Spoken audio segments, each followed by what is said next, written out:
Mahigit ilang linggo nang pinag-uusapan online world ang blind item tungkol sa isang show ng TV5. Ayon sa nasabing blind item, may isang show ang TV5 na kasalukuyang ume-ere sa hapon. Ang malapit na raw mawala sa ere dahil hindi raw ito nag-rate. Mas lumaki pa ang blind item nang i-post na rin ito ng iba't ibang Marites account sa X at magkaroon ng iba't ibang version.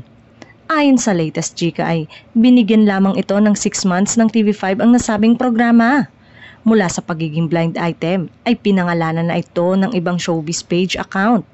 At ngayon ay tuluyan ng kinumpirma ang pamamaalam ng Will to Win na magaganap sa Biyernes. Yes, ang programa ni Willie Revillame sa TV5 na Will to Win ang tinutukoy sa mga blind item. Basehan nga nila ang mababang ratings daw nito. Kasalukuyan ngang pinalitan ng singer-comedian na si Randy Santiago bilang host ang kaibigang si Willie Revillame sa show. Matatandaan na nag-file noong October 2024 ang TV host businessman ng Certificate of Candidacy para sa pagkasenador.